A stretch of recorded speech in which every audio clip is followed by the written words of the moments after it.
Welcome back to the LTA North. FlyQuest not missing a beat. No. Not missing a single beat. No, not at all. They let Skarner through, which, by the way, for people who haven't been following, it has been almost permabanned everywhere. It has been permabanned in LPL. They let it through. They go with a composition that I'd say really plays to their strengths, right?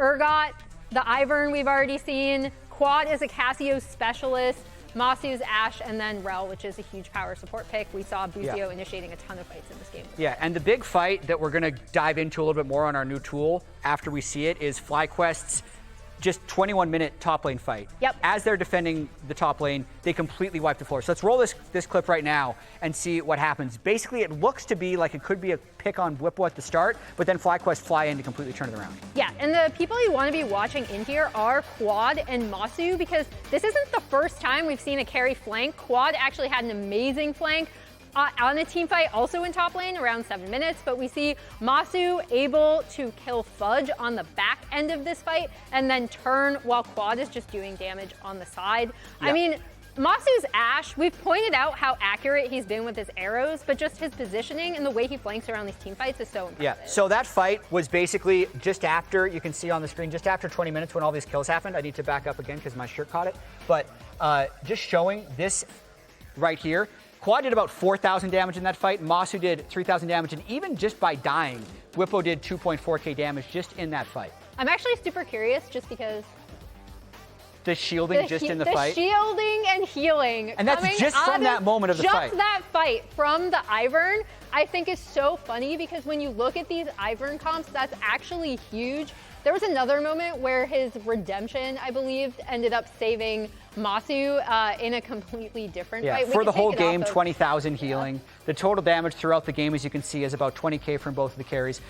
Gold difference over time by player as well is going to be interesting. So, like, the top lane is something we were tracking pretty much the whole game. Bwipo got pretty far ahead early and was able to use that in team fights even though he died a little bit. And what's cool is you can see junglers are yellow, mid laners are purple, 80 carries are green, and supports are going to be purple as well. So you can see how, for the most part, it was a team snowball victory. It wasn't like they completely accelerated one player, just everybody got ahead on FlyQuest. And I'm glad you pointed out Bwipo and Fudge because I did think that at times it did seem like Shopify did want to maybe play around either doing a dive with their bot lane on top side or setting up that fight that FlyQuest ended up winning. Was Fudge recognizing that maybe he could take tier 1 turret because FlyQuest had just taken the Drake. So I think you could kind of see them trying to play around it, but Bwipo also just soaked up so much attention as well. And we also saw the Voracious Otacon buff coming into play where he's just like, well... Yeah, we only had 5 kills before the original Otacon. I did think it was really clever by Inspired. He actually waited as long as possible to finish smiting that buff. And then they immediately, if you look at this part of the graph, right after they got Otacon, like, they really accelerated the gold difference right after that point. So they used the Voracious Otacon buff fairly well, and then once they got Baron, you can see they just completely finished off the game. Yeah, I mean, that's why I'll put them #1 in our power rankings. I also think one thing you did see is, again, a lane swap, even though SR was going to be the one who kind of want to swap out of the Ashe lane. FlyQuest are so comfortable in those lane swap situations. But now we will toss it back to the cast to see if they think Shopify can recover in this game too, or if FlyQuest is just going to take it. Thank you very much, Emily. And I do think it's looking very FlyQuest favored. Obviously, everybody predicting that coming into the series because they are the defending LCS champions. And I think that they were playing really well as a unit and really well individually. Yeah. When I look at this Shopify team, they're obviously, we mentioned it before, they're playing with a substitute support. So I'm not going to look at them and really harp on the team play because it's not the intended roster. But I do want to see these guys, particularly like Contractz and Palafox that we know have high highs and low lows, showcase individual like sharpness. Yeah. And I don't think I saw a lot of it in game #1, right? I'm hoping to see them step up more individually if they want to try to contest FlyQuest at all. Yeah, I mean, it's going to be really tough. You know, FlyQuest definitely looked a cut above in the team fights. Yes, part of that is the draft. Part of that is the composition. They had a very strong 5v5 team with the Ivern, with a lot of protection for these really powerful carries that were very well played by Massu and Quad. And you talk about individual sharpness, I think my boy Massu was looking sharp. Razor's edge, man. Like, he was looking really, really good. He's the Contractz. Yeah, it was a Skarner watching a movie on an old TV. That was really good. That was good. I appreciate that. That's modern art.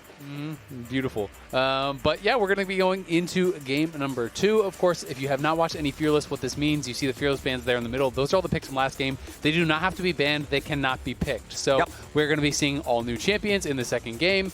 Yes, best of 3 Fearless isn't the craziest thing ever because you don't have to rotate through a million different champs. You know, if you do get the best of 5, that's where Fearless gets really kind of wacky getting into game number 5. Yeah. But I still do enjoy it a lot more. Just have the variety game over game to not be seeing the exact same comps run back game over game.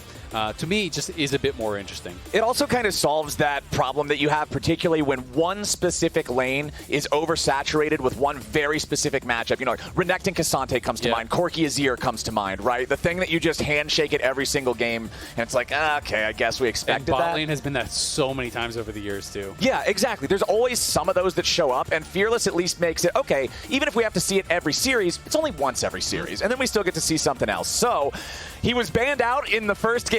Now he makes it through the bans in the second one. So K'Sante, I feel like just the way that this champion is designed, he kind of does everything you want him to do. He's pickable into so many matchups unless somebody wants to play something really wacky like a Garen or a Darius I was into just him. about to But say, we're going to get Ambessa. You picked the male K'Sante. Now you can pick the female K'Sante, who is really, really strong and is one of the matchups that you'll see in pro play as an answer. Ambessa is so strong.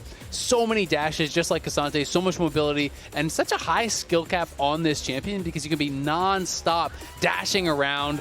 The W shield on Ambessa, I just think is one of the most powerful parts of the kit. You know, she has so much spell vamp as you're scaling on into the game, but the W makes the trades in the early game very, very difficult to deal with at times. Yeah. Obviously, Conqueror, you know, is pretty common, but I've been seeing more and more players playing alongside with Grasp as well, just for even more laning power. And Grasp in general has just been getting kind of more and more popular. Obviously, there's all the tank, bruiser, Jace, whatever you want to call it, but people I was watching Fager play, you know, Grasp Viktor. We've seen all kinds of different champions experimenting with it just for that additional lane power and safety. Well, I can also appreciate the extra sustain early on in the lane, because I like how you bring up her spell vamp. For those of y'all who don't play Ambessa yourself or never really looked into the kit, remember that the vamp is not the passive on the character, it's the passive of the ultimate. So levels 1 through 5, you're not going to have that same level of comfort and safety with the sustain, and Grasp can kind of help alleviate some of that, especially if the jungler's putting extra pressure on you early, and just make it easier to fall back to that. They're going to pick up the Vi alongside the K'Sante, and Viktor in the mid lane. This guy has been terrorizing some solo queue in the time between Worlds and the changes that got made to him since then and now. Yeah, and he did get some nerfs on this patch, so was knocked down a little bit. Last I saw, the win rate didn't really change too much, though. I've been playing a fair bit of Viktor. It is really strong. The champion just feels so smooth now. I'm not really sure. Screen-wide ulti. I mean, the screen-wide ulti can definitely be nuts, but it definitely feels really strong these days. They do have a lot of early power here with Contractz on the Vi, you know, a lot of backline access. I'm going to be able to lock down some of these champions. And I'm going to be interested to see if they are going to try to attack Bwipo, because you talked about, you know, the spell vamp being tied to the ulti. Pre-6 is kind of when Ambessa is most vulnerable, especially in tank matchups, and especially if you're going Conqueror in a tank matchup. Once you get post-6, I mean, K'Sante's a little different because you obviously have a lot more damage, but for most traditional tanks, you just can't do enough damage to hurt this champion anymore. She just kind of starts to drain tank you with Conqueror plus the spell vamp passive, so it is definitely tough to deal with. Thank you, crowd. I love you too.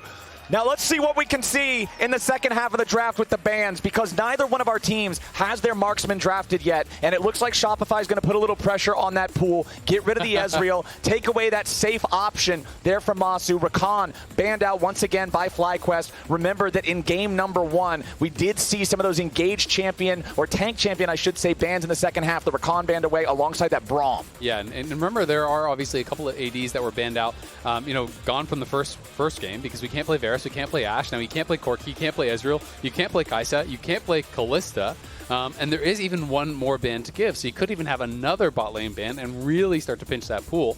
It is instead going to be a Bard ban. That's still a bot lane ban. I mean, absolutely is, and Busio is one of the guys that I was thinking of, okay, you know, who would Fearless really benefit? He's another player I thought it was going to benefit, because if you remember, when he first went into that support role and he's playing alongside Doublelift, he had just swept over from mid lane. He was playing Azir support. He was playing all kinds of different mages and crazy things down there. What if that's what it is? what if we still have to see the mid laner? What if this was the Busio special? The Busio bot lane surprise the entire time? Yeah, I mean, that would be pretty hype. I'm not going to lie. The Azir support did not work out when it did come out, but it still looked kind of cool. And I respected the confidence. So we'll see what Shopify is going to go with here for their bot lane. Still, you really do start to realize, especially even watching some of the best of fives, like in LPL, if you're watching the best of fives, it does kind of hammer home. There's a lot of champions that are actually very viable. And that was always one of my pet peeves with pro play, is when people just default to the exact same champs, even though there is a lot that you can go towards. And we are going to get Caitlyn and Vi from Arcane. Dude, and this is just Arcane plus Cassante. Where's Jace? Jace support? What this Wait, what about Heimerdinger support? Okay. That's actually something that's existed before. We could have Arcane plus Cassante could be Shopify. No, okay, we're going to go with the Maokai instead. Maybe that guy was in Arcane just in the maybe he was one of the trees. Yeah. He's just in a scene and we don't notice just him. like a shrub or something in the there was all kinds of like wide shots of environments. What if one of them's Maokai? Could have been in there. I don't know where Maokai's actually from. Is he Noxian? What is he? I don't know. All right. Whatever. I'm not the person to ask lore questions. Okay, cool. I'm just making sure because I'm pretty clueless on it. I wanted to see. But all right, FlyQuest, instead, we are going to go with the Neeko. Okay, so Neeko going to be coming out here. So it is, again, a little bit of a flex down there to the support. Neeko support obviously has seen some popularity over the years. It is a pretty explosive engage. It is very feast or famine. If this champion gets ahead, it can be really powerful as far as the engage. You can get an early proto belt. You can start really having that explosive team fight power. But if you get behind, you are paper, especially against a team with a lot of lockdown, a lot of CC here, as they do have over on the Shopify team. This kind of really high risk, high reward, and just the champion in general really functions like that. Even if you're playing at mid, even if you have a ton of farm, you're so based around your ulti that if you get a really good ulti, it can be worth so much. But if that ultimate gets flashed, yes, maybe that's valuable for later on. But in that team fight right there, you're usually toast. It kind of feels like, if you're thinking about older champions, it feels more like Fiddlesticks, right? Fiddlesticks with ult versus without ult. Different champions, right? And Neeko's kind of in that same area with the impact of the ulti specifically. You can turn into a ward. Yeah, well, Fiddlesticks can also pretend to be wards. So see, both of those champions, they're pretty similar to one another. It's just one is an uwu champ and one is a scary champ. Oh, true, yeah. Exactly. Yeah, you can't get all the fangirls if you're just a scary scarecrow, man. Okay, we've got ourselves lined up now. The drafts are ready. It's time for game number 2. FlyQuest, if they perform like game number 1, I don't see how Shopify takes it from them, but maybe they got something cooking. I would love to see Shopify come out with some sort of a curveball, right? Something that their opponents aren't quite expecting to try to catch them off guard, because this FlyQuest is looking like the team that can once again just run it back and run the league. Yes, sir. They are looking really, really strong. I will say, Shopify, I do think they have a pretty well-rounded comp here this time around. They have a lot of scaling. They have a lot of frontline. They have their engage here, both with the Maokai as well as with that Vi. And it is FlyQuest, 4 men on top side, even 5 with the Ambessa just kind of trailing. Moving forward to get an early ward down. Okay. And try to spot out, is it going to be a lane swap? What's going on here? Of course, it's Cassante versus Ambessa, and it's also Neeko versus Maokai. So guess what? Shopify don't want that 1v1 and 2v2 lanes. So FlyQuest is really trying to figure out, okay, where are they going? Where do we need to be? Because they are trying to match. They are trying to say, all right, if your bot is going top, then we're sending our bot lane top 2. Right. And at this point, it becomes a little bit of a guess. We obviously have full vision, so we know that Caitlyn's going bot. They have not spotted that. They're not going to know until Cassante shows on this ward in lane up on top side. So that's really what they kind of are waiting for here. And we'll see, if that is going to be spotted. They're aware, it looks like. It's this ward right here. So now it's spotted, and you can see Bwipo actually waited the whole time. So he's just staying up on that top side and is going to be able to move up there. And I like the fact that you had Busio pretending to be inspired, hanging out in the mid lane to just be like, oh yeah, the jungler's hovering with the mid laner, making it so it's much easier for him to go to whichever lane he needs to go to, depending on if they swap. So this is definitely a big win for FlyQuest early on. These are the lanes that they would have wanted. That's why they invested so much. All 5 members going top, trying to get those wards, trying to get these lanes. And we'll see if it does pay off for them. Cassante in the early levels definitely has a lot of that power. Bwipo is not going for that more early game grasp. He's going to go Conquer, which is going to scale really well against a tank, but it does make your early game a little bit weaker. All right, as we're starting off with some of these early trades, Fudge definitely getting the better of Bwipo, punching back and forth here. They're fighting a lot longer than I expected them to. But since nobody's just dead yet, let's go ahead and toss things over to Emily, standing by with an interview with Coach Revan. That's true. Nobody is dead yet. As we look at this, one thing I did want to ask you, Coach, going into facing FlyQuest in the second match is what it's like to draft in Fearless with such a short turnaround time in these best of threes. You just need to react very well. What are the priority champions that have been picked so far? Cross them out. What is up next? Try to secure those and then try to build a comp around those that have been picked in the first rotation. What do you think is a strength of your team, either in draft or just in gameplay, that you can use to go up against a team that is as good and like tight playing as FlyQuest on the map? I wouldn't know if the extent is advantageous yet because obviously they're the previous champions and they have all very strong players, but I think our players also have not only their individual skill level, they're very open-minded in matters of practicing champs, what is good, what is not, and they're very also eloquent about expressing their thoughts, so it makes it easier for us to progress as a team. All right, well, thank you so much for taking the time. We'll throw it back to the game so you can also watch your players. Thank you so much. See you, Gasters. I always think it's fun hearing the coaches' opinions. I got a chance to talk to a coach from every single team, from LTA North, prior to the split. Okay. And a lot of the coaches were actually very excited about Fearless because they felt it meant they had a lot more impact on the game. Especially some of the top coaches were really talking about how they had felt, drafting was relatively simple, compared to what it is now.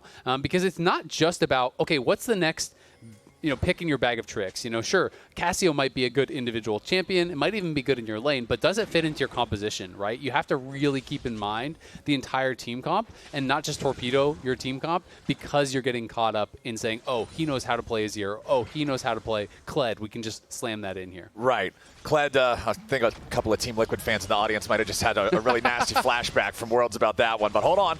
Fudge could be in some danger. Inspired, making his way up into the top lane. Should be able to find that stun, but Fudge, with the Unstoppable on Cassante, just makes a path, gets to safety. But what I will say, it's actually a really good gank because it's post-TP and Bwipo is not teleported yet. So he chunks half his health there. If you can actually keep him from crashing the wave, Bwipo can get a base, TP back, and try to lock Fudge into a disadvantageous lane. So that one little gank there was actually much more impactful than you may realize. If that had been pre-teleport, Fudge's bases comes back full health. Yeah. You lost half your health to that. So your buy is no longer really that big advantage because of that chunk that Inspired got. You love to see it. Inspired showing up, having that presence in the game that we expect him to have. This guy has been a top-level jungler in pro play back when he was in EU, ever since he's been in North America. The guy is very good at being able to impact the map in meaningful ways, even the ones that you wouldn't normally think about, like you're saying here. Just the timing of the gank, even if it's just a quick little bit of damage, it does pay those dividends. Shopify Rebellion going to start up the Drake here with Contractz. Bvoy and Zeyzal making sure that they're ready to help their jungler. But Inspired is ready on the approach. Palafox with control over the mid lane, though, will force Inspired back. Shopify staying on that Drake. Got it down to about half, but an Earth Drake dies very slowly. He's trying to delay for Quad, and he has been able to do it. Quad is now TPing back into lane, but I don't think it's going to be in time to challenge here. So was just trying to see, okay, can I actually step forward? Can I make them come off that dragon by the time for Quad to get back? Because if he had been able to do that, maybe they could actually look for a fight. Nicely done from Shopify to grab themselves that first neutral objective. 1 out of 3 on the way to that checkpoint. This is, remember the previous game, 3 Grubs and the first Drake both went to FlyQuest, so their backs were kind of against the wall on those neutral objectives for Shopify from the very beginning. This time around, feeling a lot better about things, even if Inspired does end up securing the Grubs for himself. Bwipo now level 6 on the Ambessa. This does mean that he has that extra spell vamp like we were talking about earlier. Brutalizer's a great early purchase, hitting that threshold to be able to buy that completed component. Feels really good, but it's Fudge and Contractz now making their approach up into the top side river.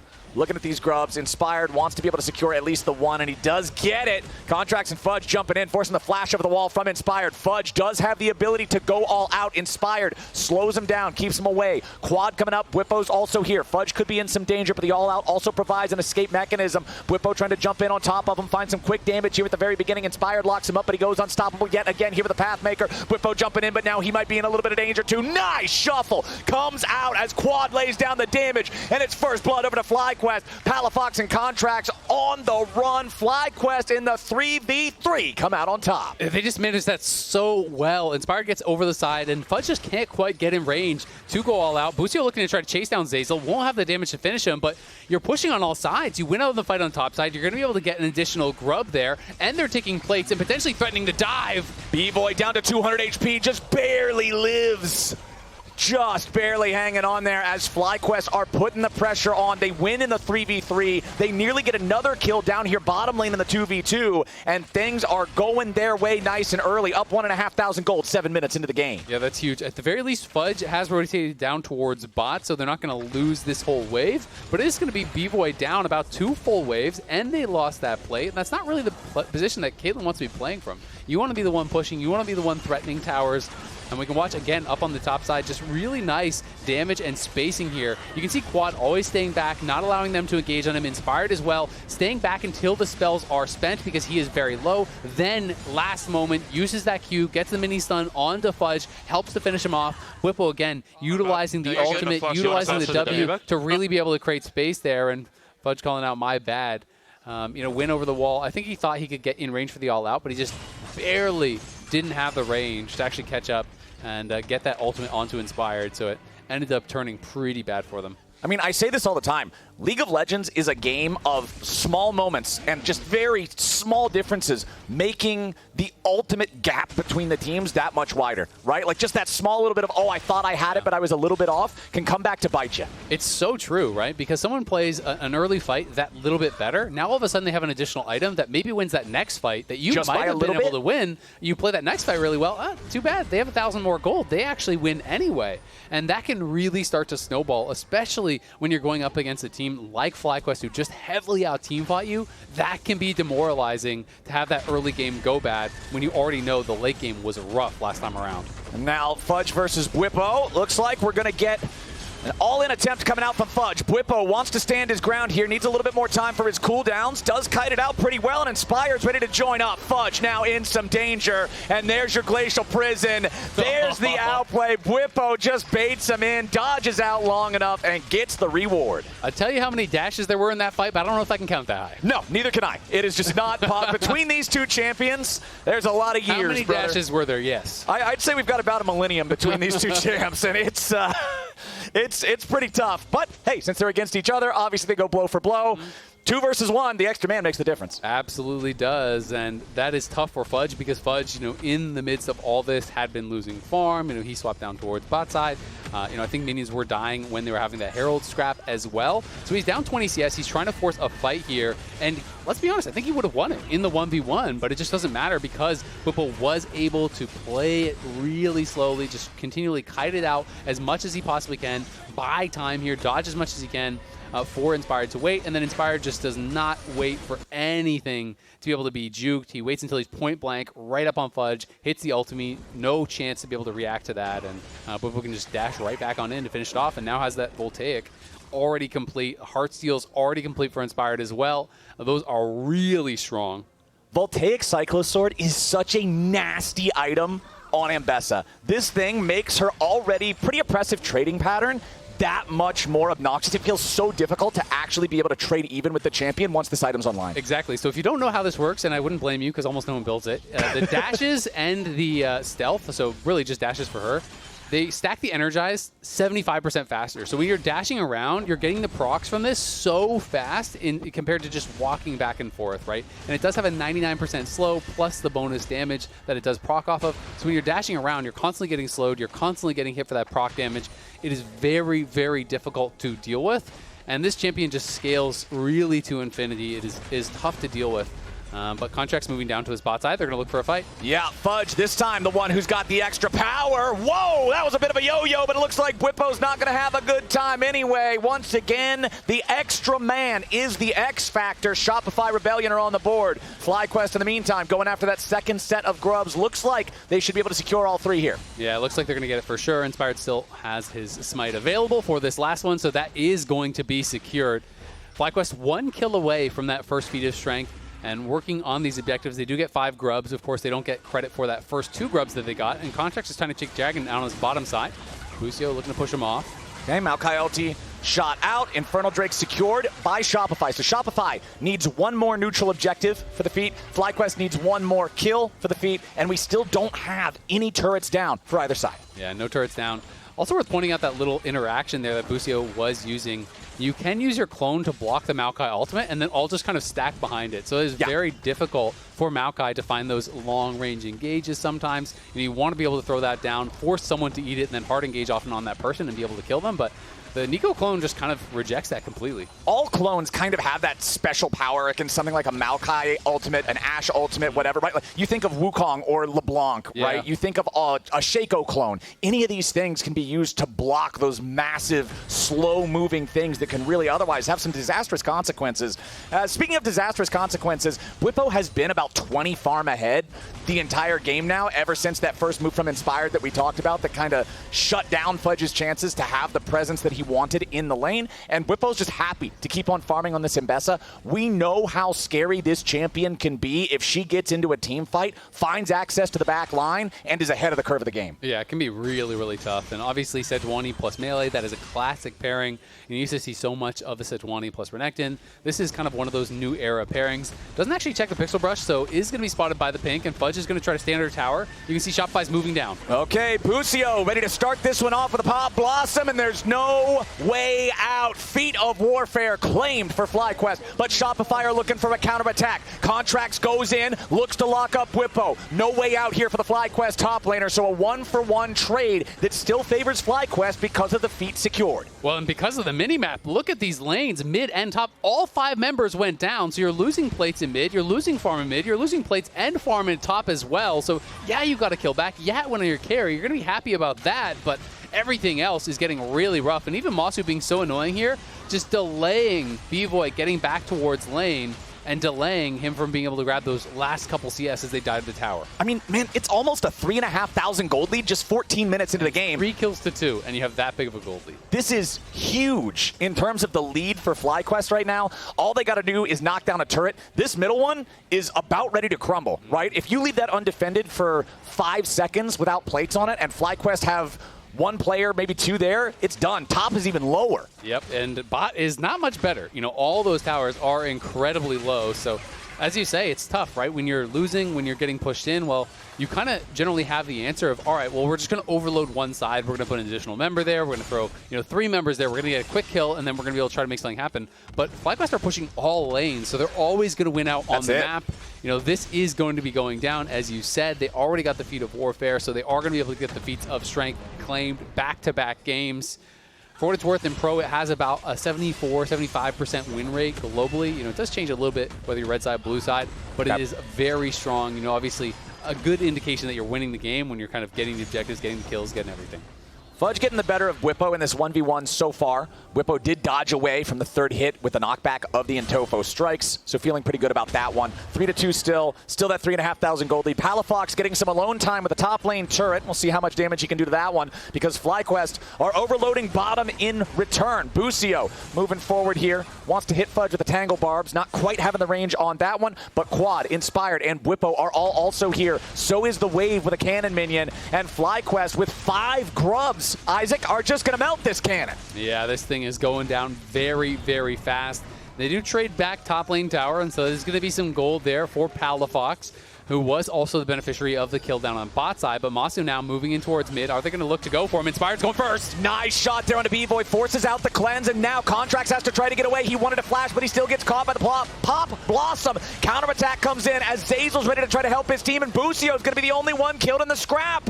Nicely fought from Shopify. Yeah, nicely done, but they are very low, and Quad is here, so again, they're going to lose the tower. They get the kill, they lose out on the objective. That has kind of been the theme of the game. 3 towers down already at 16 minutes.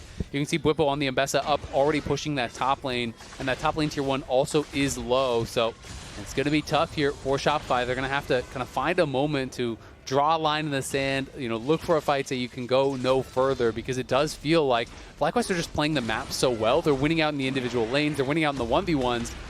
If they get the Herald as well, that's another pretty much guaranteed tower for them. And it looks like they have a very good chance of being able to secure this. Yeah, we'll see if Shopify can do anything about it. Gone. I mean, at the same time, yeah, Bwipo's just going to grab the tier 1. So that's just tier 1s melting everywhere. All 3 of them down now for Shopify. The tier 2 even taken in that bottom lane like we saw. Rift Herald in the pocket of Inspired and FlyQuest, who are now up 4,500 gold. The only thing they're behind in is Dragons, and it's not that big of a concern, really. Yeah, and you can even see Quad is going for a pretty greedy build here, going for Deathcap second. So he's going to be able to make his way towards that. When he hits that spike, that is going to be massive. And, you can use that Herald to try to get an easier in towards that Dragon. Drop Herald mid, force the response there, take a free Dragon. Instead, it's just going to be Shopify kind of doing what they did last game, overloading the side lane, trying to look to pick onto Bwipo. Bwipo playing with fire a little bit here and seeing if he could steal away some of those mini Krugs, but he is going to keep his health high. 4 members from Shopify were on that top side of the map. The Dragon will be given up for sure, as Massu's just going to push out mid, and you're going to see Quad likely go down towards bot and get that moving in the right direction here. And then Inspired can just kind of back up and look to reclaim vision and control around that top side so the Bwipo can play more aggressively. So I guess I gotta ask, it's feeling like, I know it sounds doomer, but what even is the angle for Shopify, like long-term in this game to come back? Are we just kind of crossing our fingers and praying that FlyQuest lose the momentum to stop Viktor from hitting 5 items? Yeah, I mean, I think you're kind of just praying for Viktor to be able to make something happen here. They're playing a very slow game, so you are looking towards scaling, you are looking towards team fighting. You're hoping that, some of these members that can be high risk, high reward, like the Ambessa or like Busio, that they can maybe fail and engage. All risk, no reward on them. Exactly, right? Busio goes in for a big ultimate. All of a sudden, you flash out of it on your carry. Zeyzal flash W's him. He gets rooted down. He dies instantly. Bwipo gets locked up and he gets bursted down, right? These are the kind of things that they're going to be looking for, but it's tough because FlyQuest is spreading the map open, and really making it difficult. So even when they do get a one fight, they're losing more elsewhere. But I think it's going to be down to Otacon, which is going to be up here, in a little bit over a minute. Herald's going to get summoned. FlyQuest's going to try to put themselves in the best possible spot to take that Otacon, but I think we're going to be a game that just comes down to a fight around it. And if FlyQuest gets it, I think it's going to be a bridge too far. Ooh, nicely done there from Fudge, trying to lock Bwipo up underneath the tier 2 turret, but it doesn't work because Bwipo's able to make some distance, get himself away to safety. Massu jumped on by Zeyzal, but Massu also flashing out with a pop blossom, defensively used by Busio to protect the exit of FlyQuest. It was a little dicey, but critically they stay alive. Shopify, that's got to be upsetting, man. They wanted to full send, be able to grab something there. Back over in the mid lane, you got the tier 2 turret going down. Yeah, and Inspired actually had to flash to block the Caitlyn ult that was on Massu there. He was nervous about that being enough damage to finish him off. He has a lot of AD. It is an IE rush and a longsword on top, so he has a lot of AD in there. I'm not 100% sure if it would have killed him, but it would have been incredibly close. A lot of damage. And I think it probably would have killed him. So I will say, yes, frustrating that you don't get those kills for Shopify, but no flash Inspired, no flash Bwipo, no flash or cleanse on Massu, and the flash is going to be up for Zeyzal. The flash is going to be up for Contractz. You wanted the way in. This is it, right? This is that window where when Massu has no summoners, if you can find a good pick on him, you could maybe get that early kill and turn the game around. Well, also worth pointing out here with Bwipo on the Ambessa, double lethality item completed with Voltaic into the Edge of Night. So although he does have 2 items completed, although he is 2,500 gold ahead of Fudge, exactly, he's burstable. Exactly what you're talking about. It's not a traditional full tank, it's more of a drain tank type of champion. Yeah. If they can isolate him, if they can burst him down in time, that could be their angle. But it's so hard when FlyQuest is playing together well and covering for each other's escapes. And I will say, even when Ambessa has these kind of builds, it is sometimes really kind of tricky to be able to get that kill, right? Because, it's 450 shield on the W. You heal for 13% of the damage that you deal on your ultimate straight up, and then you obviously have, all of this healing that's coming through with Conqueror, all of the kind of passive healing from that. So if you don't get that 100-0 kill, this champion can become deceptively tanky, just straight up through drain tanking. It can become really tough. So, if you're going to commit for the pick on Ambessa, you have to have that Edge of Night popped off, and you have to be going for that kill. But you can see FlyQuest already on Otacon here and is getting down to half HP already. Shopify are on their way, but Fudge has got a TP now, you'd have to think. All right, Shopify, if you're going to do something, TPs. It's time to start doing. TP's coming in down here to the bottom lane. Both going to arrive around the same time. Bwipo arrives first, but now he's all isolated. Bwipo's got to make a little bit more distance for himself. Deadly Flourish trying to cover his escape. Maokai ulti flies through. Inspired hit with a root. Buffers through it with the Arctic Assault. Nicely done. But it's Shopify with control over the Otacon that has not reset. 5,000 HP on the objective, but Shopify's got to be careful. Bwipo again going to be the target. Knockback by the Intofo strikes. Bwipo finally falls. Palafox takes the kill, but Contractz has to try to escape now. The Glacial Prison won't find him. He tries to re-engage. Instead gets caught. Busio with the slam onto 2. A double kill back over to Quad. Bwipo the only one dead on FlyQuest, and they've turned it right around. Shopify have nothing left to say with a triple kill over to Quad, and another team fight for FlyQuest. It's a massive win there for FlyQuest. They're going to be able to get Otacon off the back of this again. It was a kill on the Bwipo, but they commit so much onto him, and the whole time, Quad is hitting, Massu is hitting, and Bvoy was still low from that early chunk that Bwipo got further back. You can see Busio on the side is threatening to try to keep these carries away. Palafox can't really fully commit in. Bvoy can't really fully commit in because of the threat of the Neeko. And so yes, even though Massu does go down, Quad was always untouched. Inspired creating space for him. The death cap is complete. It's a 4-kill Azir. It's Otacon going their way. And it is the GA Otacon. And with it taken at this time, it's even going to be there for a force, on a fight right before Baron spawns, which is often the death knell of any game. They have a 6,500 gold lead. All 5 players have a false life. The Drakes are almost even now. It's just 2-1. I'm going to get bamboozled by that Otacon symbol for quite a while. I keep mistaking it as an Infernal Drake, so that's going to keep happening. But that's all right, because FlyQuest are in such an insane spot in this game. I feel like for Shopify, you're just praying for a mistake to punish right now, because if you don't get one, I really don't see the angle here. It is so tough, yeah. Now that Otacon's gone, that does often feel like kind of the last hope when you are losing. One of the things that Otacon does do is just makes it so smooth to snowball a game to victory, because there's not this kind of dead space. In the previous seasons, there used to be this time, kind of after Herald has been taken, before Baron is really viable, because doing a 20-minute Baron was so incredibly dangerous. Most games you couldn't do it. Realistically, unless you're monstrously ahead, you wouldn't really be forcing Barons until 23 minutes or something if we're going to get a fight. Yeah, Bwipo's just ready to go in and put some pain on Palafox, but now it's Bwipo who's found himself behind enemy lines, and not in the good way. He withdraws 200 gold over to Shopify, but it's just an easy opportunity, again, for FlyQuest to force this. It's exactly what you're talking about. This is the tool in their toolbox that allows them to keep the momentum of this game shoved down Shopify's throat. Exactly. I mean, it looks like a silly death until you realize he just respawns instantly in the base, and they got 2 towers, including a Nexus tower off it. And Quad, he's going to die too, sure, but again, now look at top, look at mid, right? This is the problem, is that you're just forcing your opponents to spend more than they can afford to spend to try to defend these plays. Now Inspired is just going to go in for Bvoy. He'll kill him or he won't. It doesn't really matter either way, because top lane is dying too. He just goes in, forces it, he even gets the kill as Bwipo comes back. They're going to be able to get this kill on Inspired, maybe, but top lane tower is almost dead. Mid lane tower is gone. Bot lane inhibitor is dying now to Bwipo. And this is the problem with this Otacon. It's so tough to defend because they just force any fight. And when you're already the team that's losing, you have to spend so much to defeat them once. And even when you fully wipe them, say you go 5 for 3 in a fight. That sounds amazing, right? From behind? Yeah. But then they all respawn and it's a 5v2 on the map. Voracious Otacon is not okay. I feel like it just completely can choke you out of the entirety of the game. The fact that you just get to... We'll be right back. Put the egg rolls in. You got a chance for a break. Egg rolls. there you go. More egg rolls. I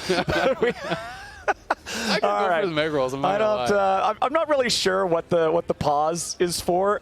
Maybe for the egg rolls. Oh yeah, okay. It's for the egg rolls. Shopify's. We don't want the players to get hangry, Yeah. We don't want that. There's already enough of a reason to be. They're already having to deal with their opponents just inting into their base without being punished because of the power of the false life. So they've got enough to worry about already. It's a tough game too for Shopify. Obviously, we talked about it at the start of the day, but man, going up against the defending champs as your first game of the split is always a tough ask. Yeah, so we have a report here. So Palafox reporting what he believes to be a potential bug with the Viktor ultimate.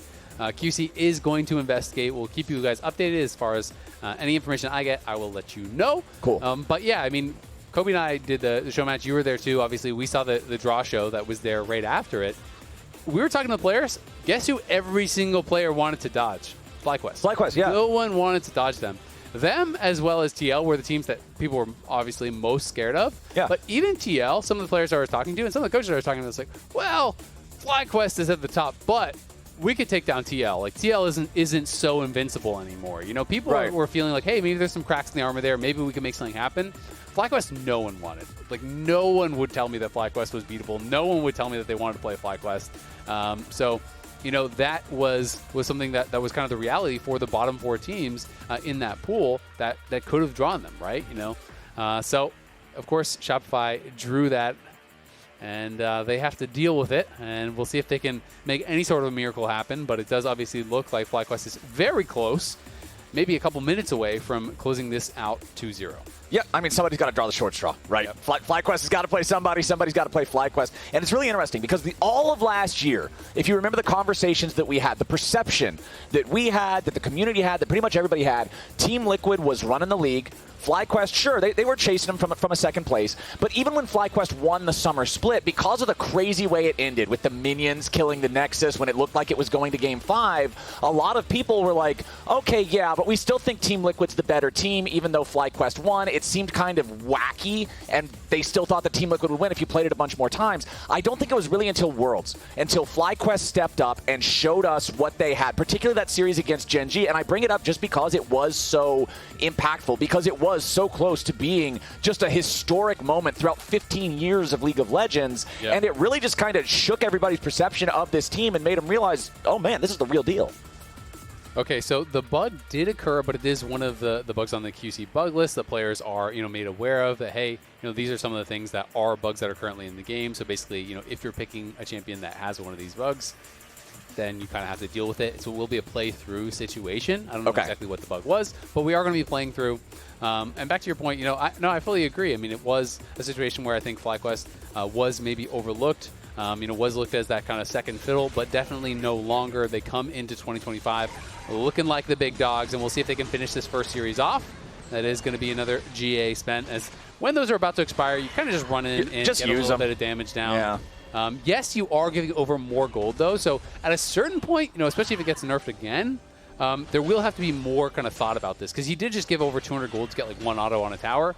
Last patch it was 100 gold. 200 gold, though, that's not bad, so maybe it's not really worth it to just get a little bit of damage down. But, at this point, they're so massively ahead, it's not going to make any difference. Yeah, the 100 gold one was a total meme, right? It's practically the cost of a cannon minion. It's like, yeah, I will trade an auto attack on the turret for this. I don't care. But 200? But 200's okay. You got to start thinking about it. Yeah, like you're actually most of the way to the traditional value of a champion. Exactly, and if it was changed again, if they made it like 300, well, now all of a sudden it's like, yeah, you do res, but they're still getting a lot of gold from wiping you. Right. Contractz here looking to see if he can set up some sort of a pick, but you see multiple members, you cannot make it happen on your own. And that Azir is 3 items now, and I think they are aware that he is around. You should not try to jump this dude when he has friends and you're by yourself. Don't kill the jungle dog. Oh, no. Oh, there's 1. Let the wolf go. There's 2.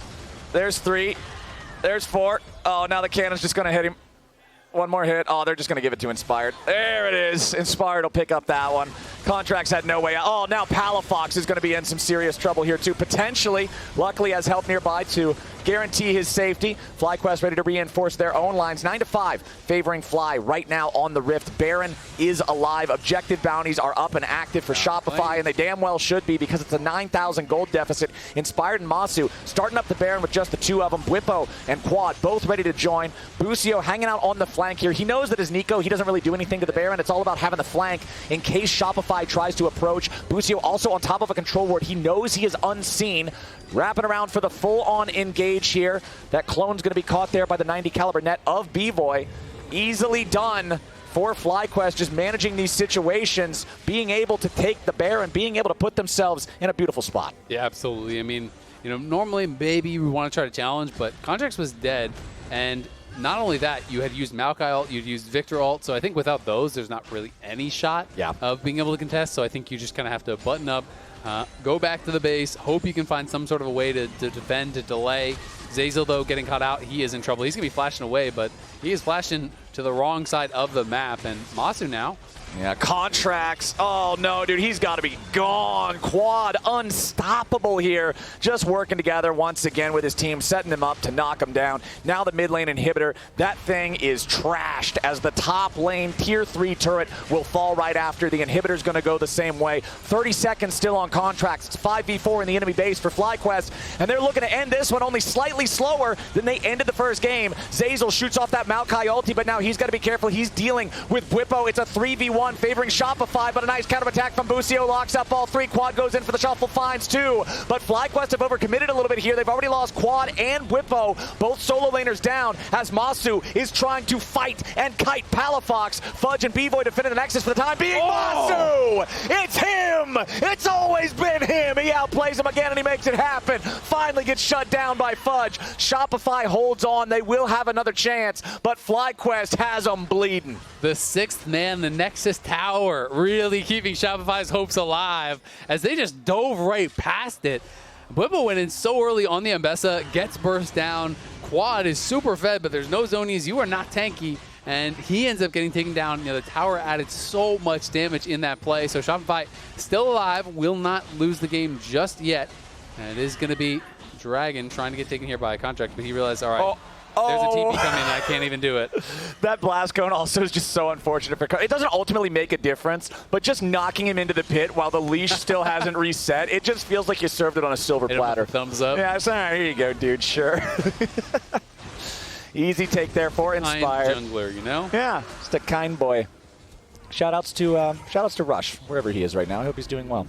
All right, FlyQuest with 3 Cloud Drakes, with the Otacon. They had the Baron. It's just about to run out here, I think. Shouldn't be a whole lot of time left on that buff, as they have total control over the Rift. There's still that inhibitor standing in the bottom lane, but the top and mid lane inhibitors have been destroyed. The super minion pressure alone is suffocating for Shopify Rebellion, and now the FlyQuest squad is once again grouped up and pushing together. And Palafox's death cap at the very least, he did get like over 1,000 gold in this last little exchange. He got a lot of shutdowns, but as you say, the inhibitors are down except for bot lane. So the supers are going to be coming in, and they're still down 10k with no Nexus towers. It's going to be an incredibly hard defense. Oh, nice shot coming out from Bwipo. They kill Palafox, and with his death goes all hopes for Shopify Rebellion holding this game any longer. Bwipo finds a double kill on the other remaining carry, and he's going to be able to vamp his way straight to the enemy Nexus. It's a 2-0 for FlyQuest, and it didn't look even remotely difficult. The champs are back in town. Not even the fountain is safe from Bwipo. The Ambessa gets a kill there on the steps of the base. FlyQuest, as you said, picking up right where they left off. They're the champs for a reason, and they look so dominant today, kicking off the LTA with a 2-0. FlyQuest coming out swinging. Bwipo with the wide walkover for the post-game fist bumps. Not even 60 minutes of total gameplay for the series, so they have got to be feeling really good about how this one started off. FlyQuest, they took a break. They didn't boot camp. They took some time to reset, but they have clearly adapted to the new season, to the new system very quick. Nice opening look here for FlyQuest. Time to join Jack on stage for an interview. Thanks, Flowers. I'm here with Bwipo. 2-0. Pretty good. How's that aligned with your expectations? Completely within expectations, I'd say. How was the offseason for you, and how have you been?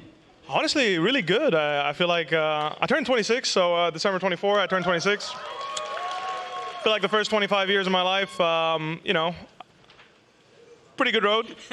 I want to kind of work on what I've built, and that's kind of the goal. So for me, I talked about my mental health last year and all this stuff. I feel like this world's run, especially on an NA team, the people I worked with, the fact that I get the opportunity to work with them again, is really going to be an opportunity for me to solidify what I've built in those first 6 years of my career and kind of make it the standard.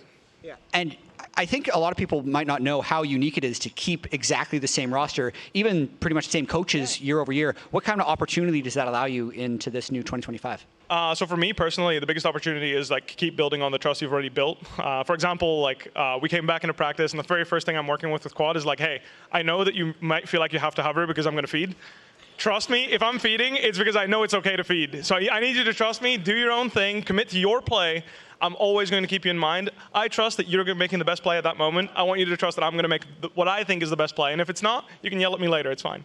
That's amazing. I also saw you took some time in between games to type some things on your phone Absolutely. And send them out to the world. Do you want to say what you said and kind of why you did it? So for me, we got to draft Urgot, Ivor, and Cassio. If anyone watched our Worlds run, that was kind of what we used to beat Asian teams. Some of the best teams in the world. Maybe you'd want to not let us play that kind of composition into 3 melee characters. It's a thought.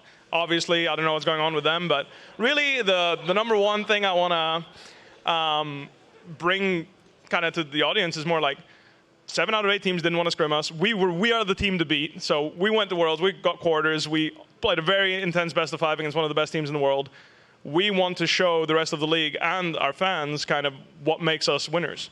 And the fact that they are not willing and they're hiding things and then come to stage with this shit. Are you even watching us? Like, are you even like scouting us? What are you guys doing? You were off for 4 months vacation, and then this is what you bring?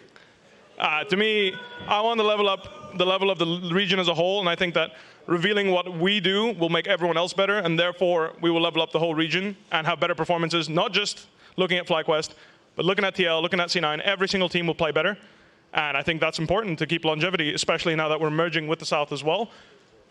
They will also learn, and I just want to make NA a powerhouse, you know? Yeah. And just specifically, you're speaking about streaming your scrims, not just scrimming the team. So streaming the scrims, that would be extremely entertaining. There is a very popular team doing that right now. It's their idea. We stole it. No misunderstand. We took the idea from them. I just personally feel like it's a great way to engage the fans, engage everyone, and just in general, do better. Because I think that for me, this is the number one thing. I mentioned I turned 26. I want to do better in every single way of my life. And I don't want to be afraid of people outperforming me because they know what I'm up to. I have 6 years of my career. You can VOD review every single secret that I've ever had. You can see in my gameplay out of all those years, especially at the World Championship. I've never left anything, behind. I've always put everything on the game on the Rift. So I'm not afraid to show you what my day-to-day looks like and kind of elevate the rest of the teams, because I feel like there's too many teams that are clearly not using every hour of the day as well as they should be. Yeah. Love to hear it. Would love to see you guys scrim against other teams on stream. Congratulations, you played great today. Hope to see more of you later in the year. That's it here with Bwipo. We're going to head to break. Great stuff. Thank you very much.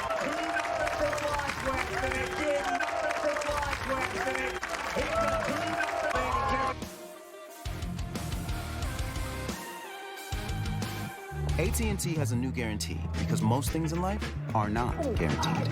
Like common courtesy. Really, Brenda? I know you can see. When they say, I'm on my way. no way. Pretty blue, though. Or a fun night at the movies. Yeah, that's not guaranteed. Yo, hold on. Let me put you on speakerphone. You know what AT&T guarantees? Connectivity you depend on, the deals you want, and the service you deserve. Or we'll make it right. That's the AT&T guarantee. It's for you. Do you like it? Come on, Charlie, use your new door. Come on, let's go. I said go. Let's go. Silly dog. I'm gonna trade you for a cat. Red Bull gives you wings. The new Red Bull Zero is here. 100% wings with monk fruit extract.